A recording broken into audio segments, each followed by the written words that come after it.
అంటే ఓవరాల్గా అయిపోయిందంటే బ్యూటీ ఆఫ్ డెమోక్రసీ అదే. సో ఈరోజు అదే జైలు దగ్గరికి విజిటర్గా మేము అక్కడికి వెళ్ళి చూసి వాళ్ళ పరిస్థితులు చూసుకొని వచ్చే పరిస్థితి వచ్చింది. కానీ ఒకటేంటంటే ఒకటే చెప్తాను, రాజకీయాల తర్వాత ఉన్నైనా మాట్లాడుకోవచ్చు, కానీ ఏ రోజు కూడా తప్పు చేయని వాడు అన్నది వాడు ఎవరు కూడా అందులోకి వెళ్ళే పరిస్థితి రాకూడదు. అదే మేము అందరం కూడా కోరుకుంటున్నాం.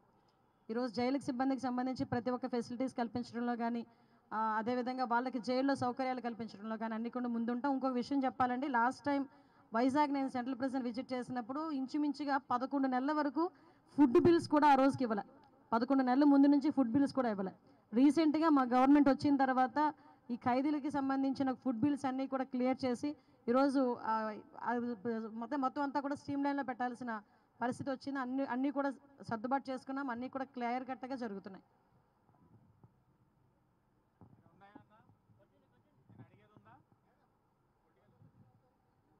నాకేం వినిపించట్లేదు. అవును, మర్చిపోయాను. యాక్చువల్గా లాస్ట్ 4 years నుంచి కూడా క్షమాభిక్ష అన్నది లేదు, పెట్టలేదు లాస్ట్ గవర్నమెంట్. ఎప్పుడైతే చంద్రబాబు నాయుడు గారు ఉండేటప్పుడు మాత్రమే ఈ క్షమాభిక్ష అనేది ఉండేది. ఇందాక నేను లోపలికి వెళ్తే ఒక అతను నాకు చెప్తున్నాడు, 23 సంవత్సరాల నుంచి నేను ఇక్కడే ఉండిపోయానని నాకు కాగితం కూడా ఇచ్చినాడు ఆయన. 23 సంవత్సరాల నుంచి నేను ఇక్కడే ఉన్నానండి, నాకు క్షమాభిక్ష రాలేదు, మీరు ఏదైనా మాకు సపోర్ట్ చేయండి అని చెప్పి చాలామంది వచ్చి మాట్లాడడం జరిగింది. ఆల్రెడీ అందులో కొన్ని సెక్షన్స్ మార్చారు. దానిటి గురించి కూడా డిపార్ట్మెంట్ వైజ్గా మేమందరం కూడా ఒకసారి చర్చించి దాని మీద ఎటువంటి నిర్ణయం తీసుకొని యాజ్ ఎర్లీ యాజ్ పాసిబుల్ మళ్ళీ క్షమాభిక్ష అనేది తిరిగి లైమ్లైట్లోకి తీసుకొచ్చే పరిస్థితి కనిపిస్తూ ఉందండి. అదేవిధంగా పెరోల్ విషయంలో కూడా ఒకసారి మేమందరం కూడా స్క్రూటనైజ్ చేయాలి. ఇందాకే డిపార్ట్మెంట్ వాళ్ళతో కూడా మేము మాట్లాడడం జరిగింది.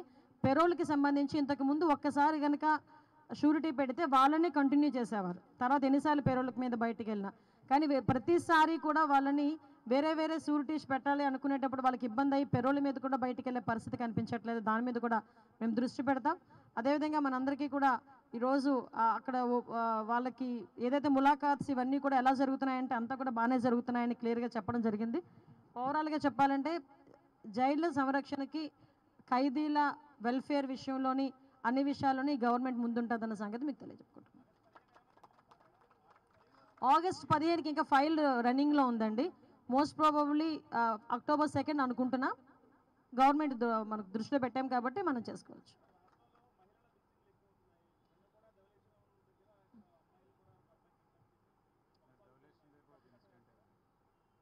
ఇద్దరు అమ్మాయిలది కదా, ఆల్రెడీ ట్రేస్ అవుట్ అయ్యింది, వాళ్ళందరినీ కూడా పట్టుకున్నారు. ఎవరైతే వాళ్ళు తీసుకెళ్లారో ఆ పిల్లల్ని కూడా పట్టుకోవడం జరిగింది, వాళ్ళని కూడా పట్టుకోవడం జరిగింది. ఓవరాల్గా ఇక్కడ ఒక విషయం చెప్పాలండి, ఎక్కడ ఏం జరిగినా పోలీసులు చాలా ఫర్మ్గా వర్క్ చేస్తున్నారు. పోలీసులు వితిన్ 48 అవర్స్లో కానీ ఎక్కడ పెద్ద కేసు అయితే వితిన్ 1 వీక్లో మాత్రం వాళ్ళందరినీ కూడా పట్టుకొని వాళ్ళందరినీ కూడా రిమాండ్కి పంపించి పోక్సో యాక్ట్ అయితే పోక్సో యాక్ట్ కట్టి ఇమీడియట్గా ఫాస్ట్ ట్రాక్ కోర్ట్స్ కూడా ఏర్పాటు చేసుకొని అక్కడ శిక్ష పడేదానికి ఇంచుమించు 3-4 నెలల్లోనే శిక్ష పడేదానికి కూడా పోలీస్ డిపార్ట్మెంట్ వాళ్ళు వాళ్ళ కార్యక్రమాలన్నీ కూడా పూర్తి చేస్తున్నారు. ఎక్కడా కూడా ఎటువంటి నెగ్లిజెన్సీ లేదు. కావాలని బురద చల్లుతున్నారు తప్పించి, ప్రతిపక్షాల్లో ఉన్న వాళ్ళు కావాలని బురద చల్లుతున్నారు తప్పించి, ఏదైనా ఉంటే కనుక ఓపెన్ డిస్కషన్స్కి నేను రెడీ అని చెప్తున్నా.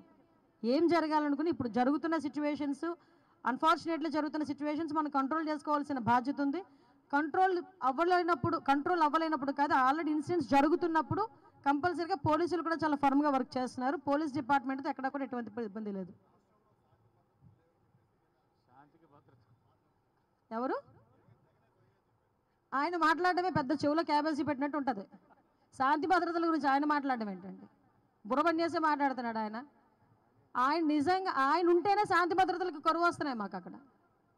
యాక్చువల్గా మొన్న వచ్చి ఒక మాట అన్నాడు, ఎవరైతే మర్డర్కి ప్రేరేపించిన కూడా తీసుకెళ్ళి జైల్లో వేయాలట. అదే కనుక జైల్లో వేసేయాల్సిన పరిస్థితి వస్తే ఫస్ట్ వేయాల్సిన జగన్మోహన్ రెడ్డిని వేయాలి. వివేకానంద రెడ్డి హత్య కేసులో చేతులన్నీ ఎవరివైపు చూపిస్తున్నాయో, దేశం మొత్తం మీద చేతులన్నీ ఇంక్లూడింగ్ వివేకానంద రెడ్డి గారి కూతురు చేయి కూడా ఎటువైపు చూపిస్తుందో మనందరికీ తెలుసు. అటువంటిది అలాంటి వాళ్ళు ఈరోజు వాళ్ళ కింద ఏదో గులివింద కిందకి కింద మచ్చని తెలియదంట ఎవరికైనా. వాళ్ళ కింద ఉన్న మచ్చల గురించి మాట్లాడడం మానేసి ఏమండి మాట్లాడుతున్నారు శాంతి భద్రతల గురించి. ఇదే రాజమండ్రిలో దిశ పోలీస్ స్టేషన్ ఓపెనింగ్ రోజు ఒక అమ్మాయిని గ్యాంగ్ రేప్ జరిగి అదే రోజు సాయంత్రం తీసుకొచ్చి ఆటోలో వదిలేసి వెళ్ళిపోయిన సంఘటన మీరు ఎవరైనా మర్చిపోయారా? ఇక్కడ ఉన్న రాజమండ్రి ప్రెస్ ఎవరైనా మర్చిపోయారా? ఆ రోజు మీరే కవర్ చేశారు. నాకు ఇన్ఫర్మేషన్ ఇచ్చింది కూడా మీ వాళ్ళే. మళ్ళీ అమ్మాయిని మేము అందరూ కూడా చూడటానికి వస్తే ఆ రోజు మమ్మల్ని ఆపడానికి ప్రయత్నం చేశారు. ఈరోజు మేము ఎక్కడ కూడా ఆపట్లేదే. నంద్యాల వెళ్తారన్నాడు, వెళ్ళాడు. తర్వాత మనం వినుకొండ వెళ్తారన్నారు, వెళ్ళాడు. వాళ్ళ ఎమ్మెల్యే ఈవీఎం బాక్సులు పగలగొట్టిన ఎమ్మెల్యేని చూడటానికి వెళ్తాను అన్నాడు, వెళ్ళాడు. మేము ఎక్కడ కూడా ఫోర్స్ పెట్టట్లేదు, ఎక్కడ కూడా మిమ్మల్ని ఆపే ప్రయత్నం కూడా చేయట్లేదు. ప్రజాస్వామ్యబద్ధంగా మీరు ఎక్కడికైనా వెళ్తానంటే వెళ్ళండి అని చెప్తున్నాం. అక్కడికి వెళ్ళి వాళ్ళు డివైడ్ అవుతున్నారు అంతే. మొన్న వెళ్ళాడు అక్కడికి, అక్కడ మన నంద్యాల వెళ్ళారు. నంద్యాల వెళ్ళిన తర్వాత అక్కడ మాట్లాడిన మాటలు కూడా ప్రజలు ఈరోజు గ్రహిస్తున్నారు. వెళ్ళి వాళ్ళ కార్యకర్త ఎవరైతే చనిపోయారు అని అంటున్నాడో ఆయన పరామర్శించి వాళ్ళ కుటుంబానికి ఏదో ఆర్థిక సాయం చేసి రావాలి బ్యాక్కి. అవేమి జరగవు. అక్కడికి వెళ్ళి నేనుంటే అమ్మఒడి ఇచ్చేవాడిని, నేనుంటే రైతు భరోసా ఇచ్చేవాడిని, నేనుంటే అది ఇచ్చేవాడిని, నేనుంటే ఇది ఇచ్చేవాడిని ఏకపాట పాడుతున్నాడు. అది అందరం చూస్తూనే ఉన్నాం. అంటే సందర్భాన్ని బట్టి కూడా మాట్లాడడం చేతకాక ఏది పడితే అది మాట్లాడే పరిస్థితిలో ఈరోజు పులివెందుల ఎమ్మెల్యే గారు జగన్మోహన్ రెడ్డి గారు ఉన్నారండి.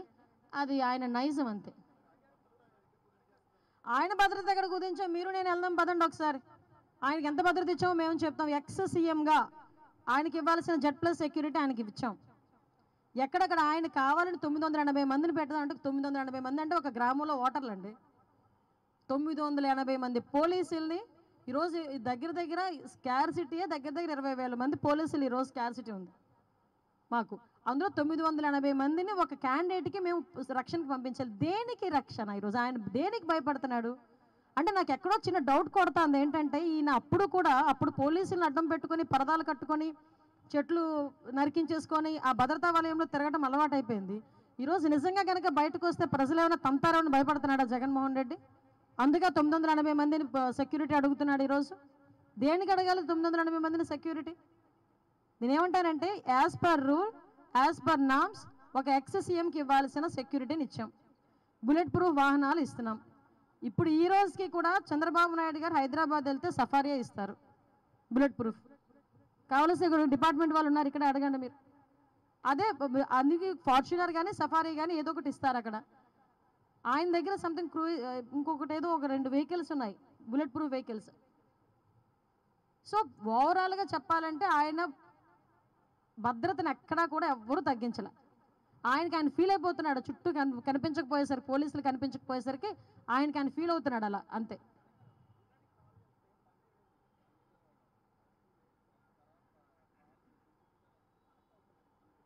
హండ్రెడ్కి ఫోన్ చేస్తే కాల్ కనెక్ట్ కావట్లేదా? ఎప్పుడండి? ఒకసారి మా వాళ్ళ టెక్నికల్ టీం పెట్టి నేను ఒకసారి చెక్ చేయిస్తానండి. ఎట్టి పరిస్థితుల్లో జరగకుండా ఉండదు. ఎక్కడైనా టెక్నికల్ ఇష్యూస్ ఏదైనా వచ్చినాయేమో ఒకసారి నేను చెక్ చేయిస్తాను. ఒకసారి అదేనండి, టెక్నికల్గా ఏదైనా ఇష్యూ ఉందేమో డెఫినెట్గా చేయిస్తాం.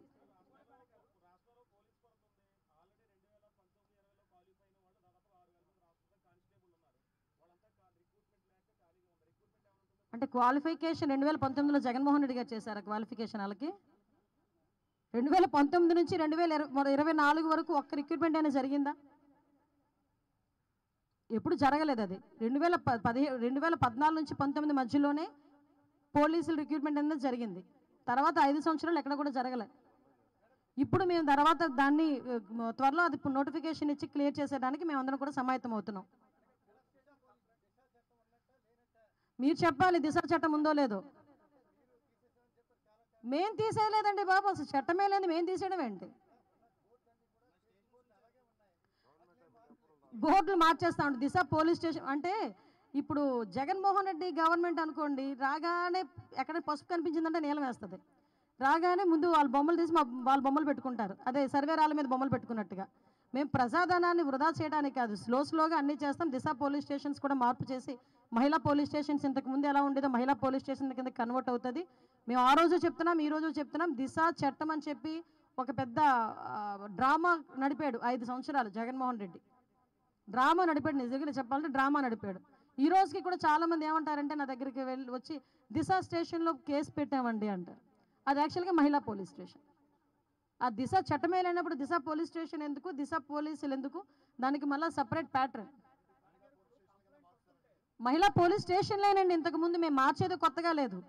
మహిళా పోలీస్ స్టేషన్లు ఇంతకుముందు కూడా అదే మహిళా పోలీస్ స్టేషన్లు కొనసాగిస్తాం. బోర్డులు ఇమీడియట్గా ఏర్పాటు చేస్తామండి.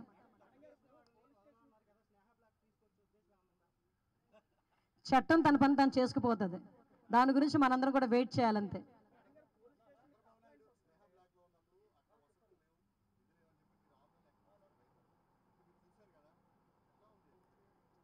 నిజంగా 53 రోజులు అలాంటి బ్లాక్లో ఆయన ఉన్నారంటేనే అదే ఎమోషనల్ అయ్యామండి. ఎందుకంటే అన్ని సంవత్సరాలు ముఖ్యమంత్రి చేసి ఒక విజన్ ఉన్న నాయకుడు, ప్రపంచంలోనే గుర్తింపు పొందిన నాయకుడు, అటువంటి నాయకుడిని ఏ తప్పు చేయకుండా అబాండాలేసి 53 రోజులు ఆయన్ని ఇంతకు చెప్పాలంటే ఒక మానసికంగా కృంగదీసేటట్టుగా ప్రవర్తించిన తీరు నిజంగా ఏదంటారు కదా, వస్తుంది మాకు ఒక రోజు వస్తుంది. ఏంటండి ఎందుకండి ఊరుకోండి.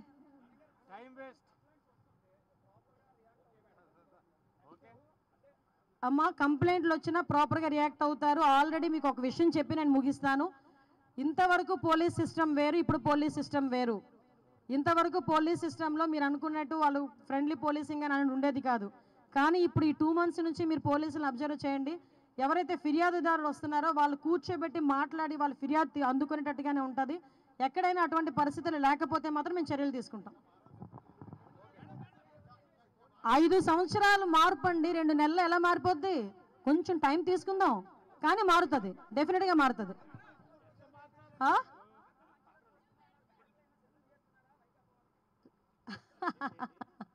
మాకు అంటే మంచి రోజులు బ్యారక్ సిద్ధం చేస్తే వాళ్ళకి మంచి రోజులు ఎలా అవుతాయండి? బ్యారక్ అలాగే ఉండాలి, తప్పు చేసిన వాడు లోపలికి వెళ్ళాలి.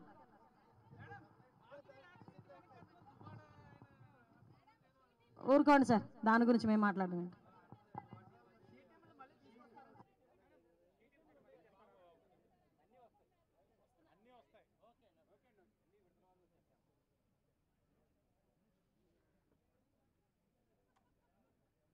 ఈ ఫ్యూయల్ అవుట్లెట్స్ ఏదైతే పెట్టారో వాటి ఓపెనింగ్కి, అదేవిధంగా ఈరోజు ఇక్కడ కేఫ్కి ప్రెజెంట్ కేఫ్కి ఈరోజు ఓపెనింగ్ చేయడానికి ఇక్కడికి రావడం జరిగింది. నాతో పాటు ముఖ్య అతిథులుగా పెద్దలు గౌరవనీయులు ఎమ్మెల్యే గారు బుచ్చే చౌదరి గారు, అదేవిధంగా పెద్దలు గౌరవనీయులు ఆదిరెడ్డి వాసు గారు, ముఖ్యంగా మా హోమ్ సెక్రటరీ జైల్ ఐజీ మన విశ్వజిత్ గారికి, అదేవిధంగా మా సూపరింటెండెంట్ రాహుల్ గారికి, అదేవిధంగా రవికృష్ణ గారికి, అందరికీ మన శేషారావు గారికి, ఎక్స్ఎమ్మెల్యే శేషారావు గారికి అందరికీ పేరు పేరున ధన్యవాదాలు, నమస్కారాలు.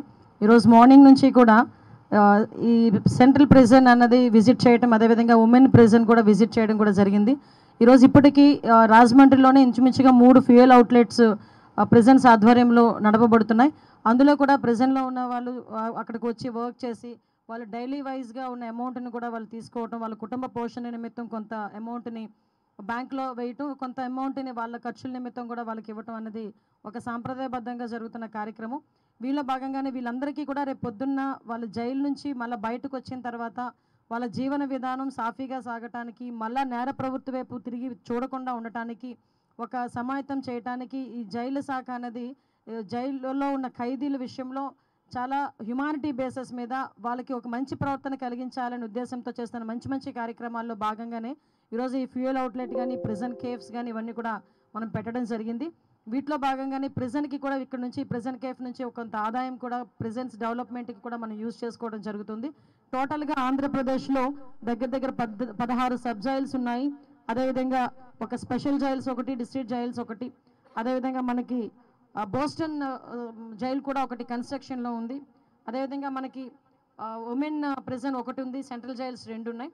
ఓవరాల్గా టోటల్ మనకి 3483 మెంబర్స్ ఈరోజు స్టేట్ వైడ్ ప్రిజనర్స్ కింద ఉన్నారు. అందులోని సుమారుగా అంటే ఓవరాల్గా చెప్పాలంటే 700 ఓవర్ క్రౌడ్ ఉంది. ఇక్కడ కూడా రాజమండ్రి సెంట్రల్ జైల్లో కూడా 1200 యాక్చువల్గా కెపాసిటీ, ఇప్పుడు 1250 మెంబర్స్ ఈరోజు అక్కడ ఓవర్ క్రౌడ్, ఒక 50 మెంబర్స్ ఓవర్ క్రౌడ్ కూడా ఉన్నారు.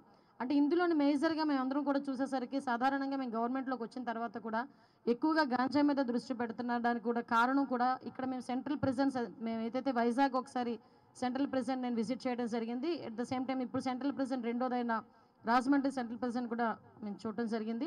విజిట్ చేయడంలో ఇందులో సుమారుగా ఇక్కడ సెంట్రల్ జైల్లోనే దగ్గర 376 మంది గాంజా కేసెస్ ఉన్నాయి. అఫ్కోర్స్ వైజాగ్తో పోలిస్తే తక్కువే ఉన్నాయి. ఇక్కడ వైజాగ్లో దగ్గర 1000 వరకు అక్కడ గాంజా కేసెస్ ఉండడం అనేది జరుగుతుంది.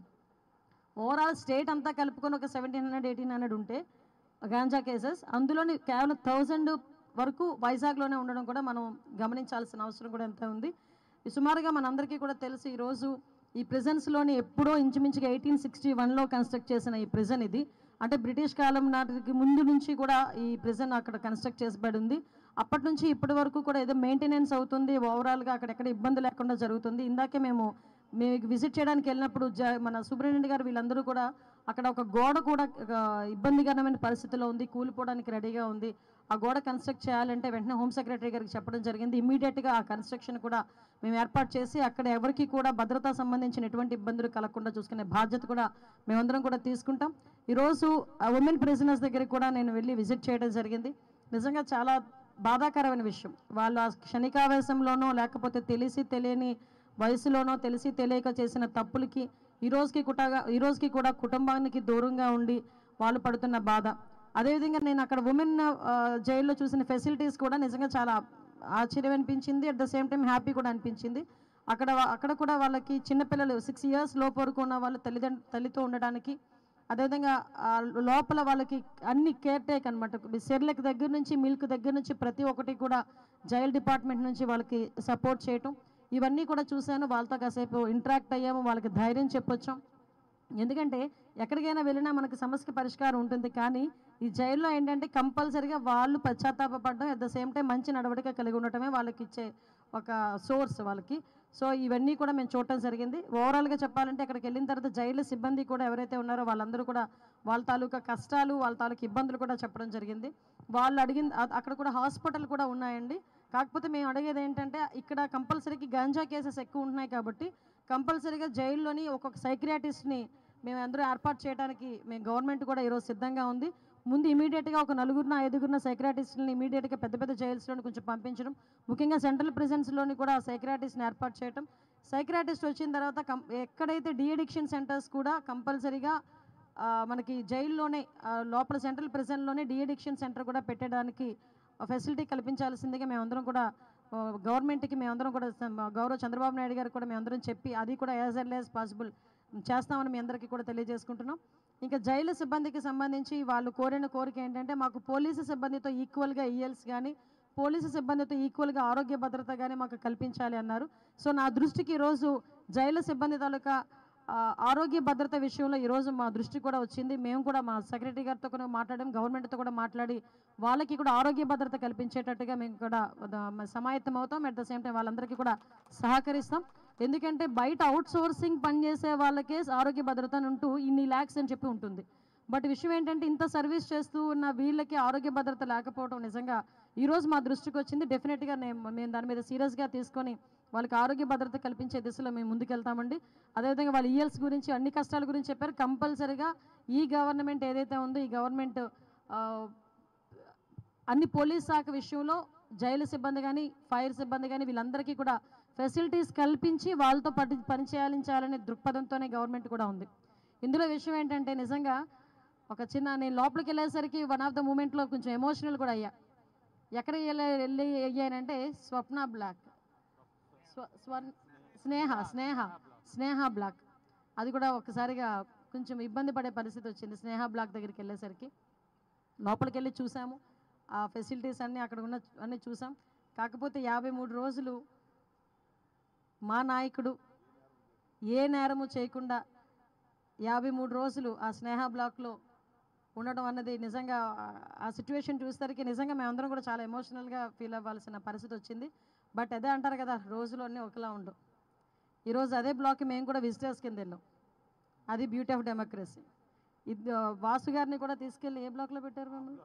స్నేహ బ్లాక్ రూమ్ నెంబర్ 11లో పెట్టారు. ఆయన చూసుకున్నారనమాట, ఈ బ్లాక్లో నేను ఉన్నాను, నన్ను పెట్టారు ఈ బ్లాక్లో కూడా నన్ను. అంటే ఓవరాల్గా అయిపోయిందంటే బ్యూటీ ఆఫ్ డెమోక్రసీ అదే. సో ఈరోజు అదే జైలు దగ్గరికి విజిటర్గా మేము అక్కడికి వెళ్ళి చూసి వాళ్ళ పరిస్థితులు చూసుకొని వచ్చే పరిస్థితి వచ్చింది. కానీ ఒకటేంటంటే ఒకటే చెప్తాను, రాజకీయాల తర్వాత ఉన్నైనా మాట్లాడుకోవచ్చు, కానీ ఏ రోజు కూడా తప్పు చేయని వాడు అన్నది వాడు ఎవరు కూడా అందులోకి వెళ్ళే పరిస్థితి రాకూడదు. అదే మేము అందరం కూడా కోరుకుంటున్నాం. ఈరోజు జైలుకి సిబ్బందికి సంబంధించి ప్రతి ఒక్క ఫెసిలిటీస్ కల్పించడంలో కానీ అదేవిధంగా వాళ్ళకి జైల్లో సౌకర్యాలు కల్పించడంలో కానీ అన్ని కూడా ముందుంటాం. ఇంకొక విషయం చెప్పాలండి, లాస్ట్ టైం వైజాగ్ నేను సెంట్రల్ ప్రిజన్ విజిట్ చేసినప్పుడు ఇంచుమించుగా 11 నెలల వరకు ఫుడ్ బిల్స్ కూడా ఆ రోజుకి ఇవ్వలే. 11 నెలల ముందు నుంచి ఫుడ్ బిల్స్ కూడా ఇవ్వలే. రీసెంట్గా మా గవర్నమెంట్ వచ్చిన తర్వాత ఈ ఖైదీలకి సంబంధించిన ఫుడ్ బిల్స్ అన్నీ కూడా క్లియర్ చేసి ఈరోజు మొత్తం అంతా కూడా స్ట్రీమ్ లైన్లో పెట్టాల్సిన పరిస్థితి వచ్చింది. అన్నీ కూడా సర్దుబాటు చేసుకున్నాం, అన్నీ కూడా క్లియర్ కట్గా జరుగుతున్నాయి. యా అవును మర్చిపోయాను.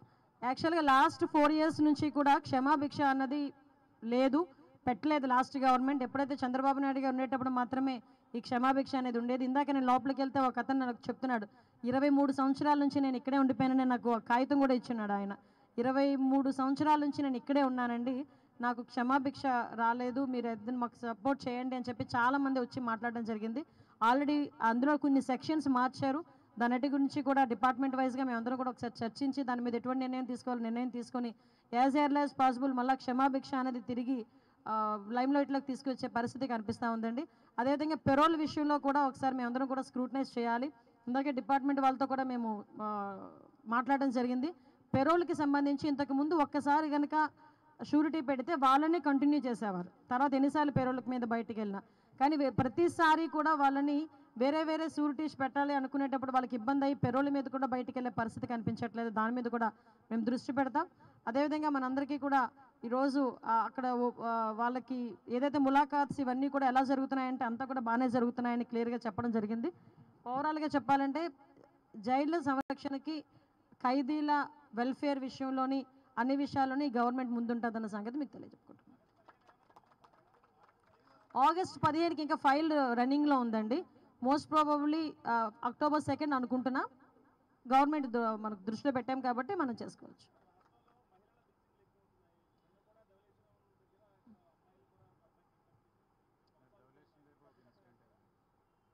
ఇద్దరు అమ్మాయిలది కదా, ఆల్రెడీ ట్రేస్ అవుట్ అయ్యింది, వాళ్ళందరినీ కూడా పట్టుకున్నారు. ఎవరైతే వాళ్ళు తీసుకెళ్లారో ఆ పిల్లల్ని కూడా పట్టుకోవడం జరిగింది, వాళ్ళని కూడా పట్టుకోవడం జరిగింది. ఓవరాల్గా ఇక్కడ ఒక విషయం చెప్పాలండి, ఎక్కడ ఏం జరిగినా పోలీసులు చాలా ఫర్మ్గా వర్క్ చేస్తున్నారు. పోలీసులు వితిన్ 48 అవర్స్లో కానీ ఎక్కడ పెద్ద కేసు అయితే వితిన్ 1 వీక్లో మాత్రం వాళ్ళందరినీ కూడా పట్టుకొని వాళ్ళందరినీ కూడా రిమాండ్కి పంపించి పోక్సో యాక్ట్ అయితే పోక్సో యాక్ట్ కట్టి ఇమీడియట్గా ఫాస్ట్ ట్రాక్ కోర్ట్స్ కూడా ఏర్పాటు చేసుకొని అక్కడ శిక్ష పడేదానికి ఇంచుమించు 3-4 నెలల్లోనే శిక్ష పడేదానికి కూడా పోలీస్ డిపార్ట్మెంట్ వాళ్ళు వాళ్ళ కార్యక్రమాలన్నీ కూడా పూర్తి చేస్తున్నారు. ఎక్కడా కూడా ఎటువంటి నెగ్లిజెన్సీ లేదు. కావాలని బురద చల్లుతున్నారు తప్పించి, ప్రతిపక్షాల్లో ఉన్న వాళ్ళు కావాలని బురద చల్లుతున్నారు తప్పించి, ఏదైనా ఉంటే కనుక ఓపెన్ డిస్కషన్స్కి నేను రెడీ అని చెప్తున్నా. ఏం జరగాలనుకుని ఇప్పుడు జరుగుతున్న సిచ్యువేషన్స్, అన్ఫార్చునేట్లీ జరుగుతున్న సిచ్యువేషన్స్ మనం కంట్రోల్ చేసుకోవాల్సిన బాధ్యత ఉంది. కంట్రోల్ అవ్వలేనప్పుడు కాదు, ఆల్రెడీ ఇన్సిడెంట్స్ జరుగుతున్నప్పుడు కంపల్సరీగా పోలీసులు కూడా చాలా ఫర్మ్గా వర్క్ చేస్తున్నారు. పోలీస్ డిపార్ట్మెంట్తో ఎక్కడ కూడా ఎటువంటి ఇబ్బంది లేదు. ఎవరు ఆయన మాట్లాడడమే పెద్ద చెవులో క్యాబేజీ పెట్టినట్టు ఉంటుంది. శాంతి భద్రతల గురించి ఆయన మాట్లాడడం ఏంటండి, బుర్రబన్యేసే మాట్లాడుతున్నాడు ఆయన. నిజంగా ఆయన ఉంటేనే శాంతి భద్రతలకు కరువు వస్తున్నాయి మాకు అక్కడ. యాక్చువల్గా మొన్న వచ్చి ఒక మాట అన్నాడు, ఎవరైతే మర్డర్కి ప్రేరేపించిన కూడా తీసుకెళ్ళి జైల్లో వేయాలట. అదే కనుక జైల్లో వేసేయాల్సిన పరిస్థితి వస్తే ఫస్ట్ వేయాల్సిన జగన్మోహన్ రెడ్డిని వేయాలి. వివేకానంద రెడ్డి హత్య కేసులో చేతులన్నీ ఎవరైపు చూపిస్తున్నాయో, దేశం మొత్తం మీద చేతులన్నీ, ఇంక్లూడింగ్ వివేకానంద రెడ్డి గారి కూతురు చేయి కూడా ఎటువైపు చూపిస్తుందో మనందరికీ తెలుసు. అటువంటిది అలాంటి వాళ్ళు ఈరోజు వాళ్ళ కింద ఏదో గులివింద గింజకి కింద మచ్చను తెలియదంట ఎవరికైనా. వాళ్ళ కింద ఉన్న మచ్చల గురించి మాట్లాడడం మానేసి ఏమండి మాట్లాడుతున్నారు శాంతి భద్రతల గురించి. ఇదే రాజమండ్రిలో దిశ పోలీస్ స్టేషన్ ఓపెనింగ్ రోజు ఒక అమ్మాయిని గ్యాంగ్ రేప్ జరిగి అదే రోజు సాయంత్రం తీసుకొచ్చి ఆటోలో వదిలేసి వెళ్ళిపోయిన సంఘటన మీరు ఎవరైనా మర్చిపోయారా? ఇక్కడ ఉన్న రాజమండ్రి ప్రెస్ ఎవరైనా మర్చిపోయారా? ఆ రోజు మీరే కవర్ చేశారు, నాకు ఇన్ఫర్మేషన్ ఇచ్చింది కూడా మీ వాళ్ళే. మళ్ళీ అమ్మాయిని మేము అందరూ కూడా చూడటానికి వస్తే ఆ రోజు మమ్మల్ని ఆపడానికి ప్రయత్నం చేశారు. ఈరోజు మేము ఎక్కడ కూడా ఆపట్లేదే. నంద్యాల వెళ్తారన్నాడు, వెళ్ళాడు. తర్వాత మనం విండుకొండ వెళ్తారన్నారు, వెళ్ళాడు. వాళ్ళ ఎమ్మెల్యే ఈవీఎం బాక్సులు పగలగొట్టిన ఎమ్మెల్యేని చూడటానికి వెళ్తాను అన్నాడు, వెళ్ళాడు. మేము ఎక్కడ కూడా ఫోర్స్ పెట్టట్లేదు, ఎక్కడా కూడా మిమ్మల్ని ఆపే ప్రయత్నం కూడా చేయట్లేదు. ప్రజాస్వామ్యబద్ధంగా మీరు ఎక్కడికైనా వెళ్తానంటే వెళ్ళండి అని చెప్తున్నాం. వాళ్ళు డివేట్ అవుతున్నారు అంతే.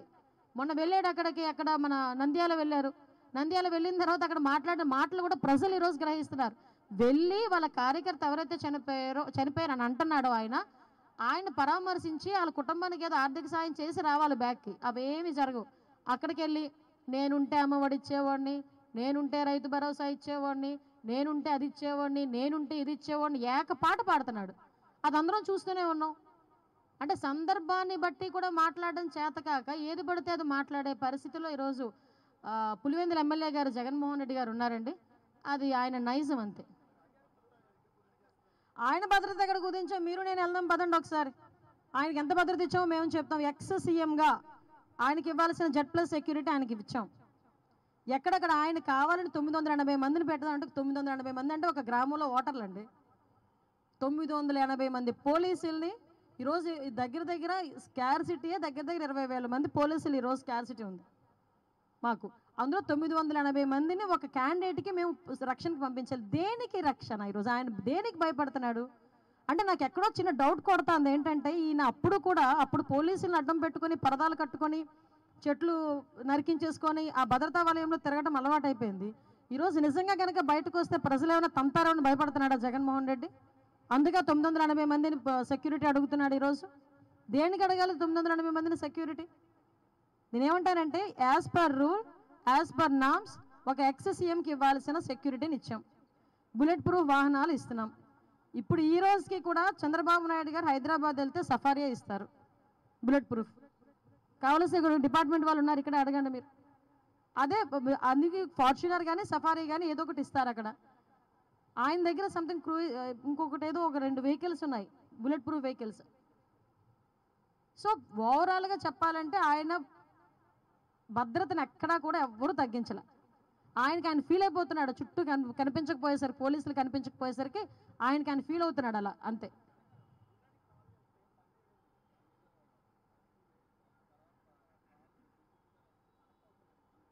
హండ్రెడ్కి ఫోన్ చేస్తే కాల్ కనెక్ట్ కావట్లేదా? ఎప్పుడండి? ఒకసారి మా వాళ్ళ టెక్నికల్ టీంని పెట్టి నేను ఒకసారి చెక్ చేయిస్తానండి. ఎట్టి పరిస్థితుల్లో జరగకుండా ఉండదు. ఎక్కడైనా టెక్నికల్ ఇష్యూస్ ఏదైనా వచ్చినాయేమో ఒకసారి నేను చెక్ చేయిస్తాను. ఒకసారి అదేనండి, టెక్నికల్గా ఏదైనా ఇష్యూ ఉందేమో డెఫినెట్గా చేయిస్తాం.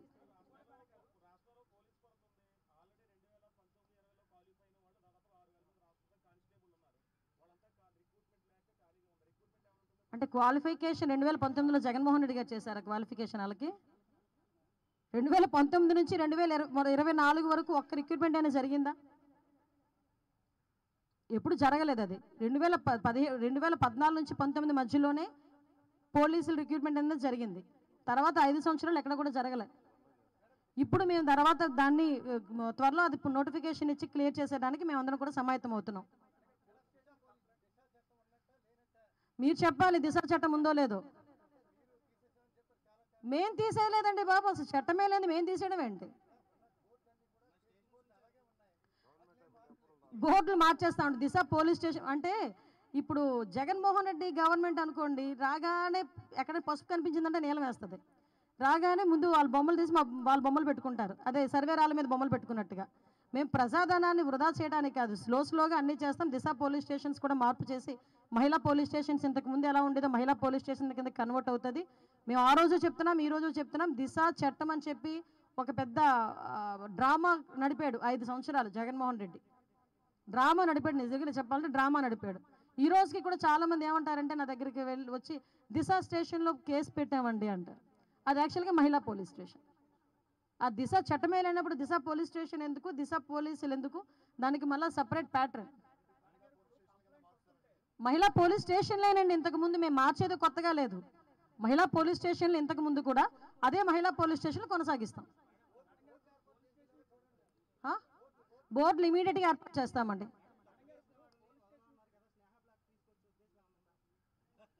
చట్టం తన పని తను చేసుకుపోతుంది, దాని గురించి మనందరం కూడా వెయిట్ చేయాలంతే.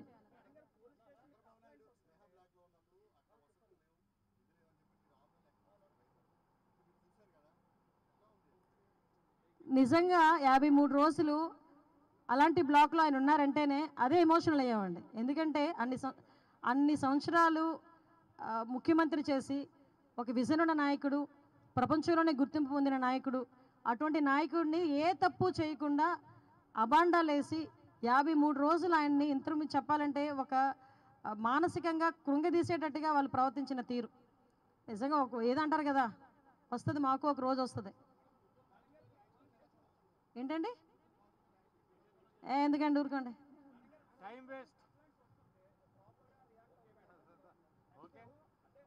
అమ్మ కంప్లైంట్లు వచ్చినా ప్రాపర్గా రియాక్ట్ అవుతారు. ఆల్రెడీ మీకు ఒక విషయం చెప్పి నేను ముగిస్తాను. ఇంతవరకు పోలీస్ సిస్టమ్ వేరు, ఇప్పుడు పోలీస్ సిస్టమ్ వేరు. ఇంతవరకు పోలీస్ సిస్టంలో మీరు అనుకున్నట్టు వాళ్ళు ఫ్రెండ్లీ పోలీసింగ్ అని ఉండేది కాదు. కానీ ఇప్పుడు ఈ 2 months నుంచి మీరు పోలీసులను అబ్జర్వ్ చేయండి. ఎవరైతే ఫిర్యాదుదారులు వస్తున్నారో వాళ్ళు కూర్చోబెట్టి మాట్లాడి వాళ్ళ ఫిర్యాదు అందుకునేటట్టుగానే ఉంటుంది. ఎక్కడైనా అటువంటి పరిస్థితులు లేకపోతే మాత్రం మేము చర్యలు తీసుకుంటాం. మార్పు అండి 2 నెలలు ఎలా మారిపోద్ది? కొంచెం టైం తీసుకుందాం, కానీ మారుతుంది, డెఫినెట్గా మారుతుంది.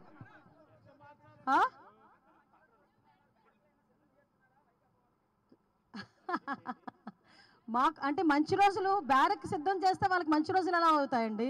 బ్యారక్ అలాగే ఉండాలి, తప్పు చేసినోడు లోపలికి వెళ్ళాలి.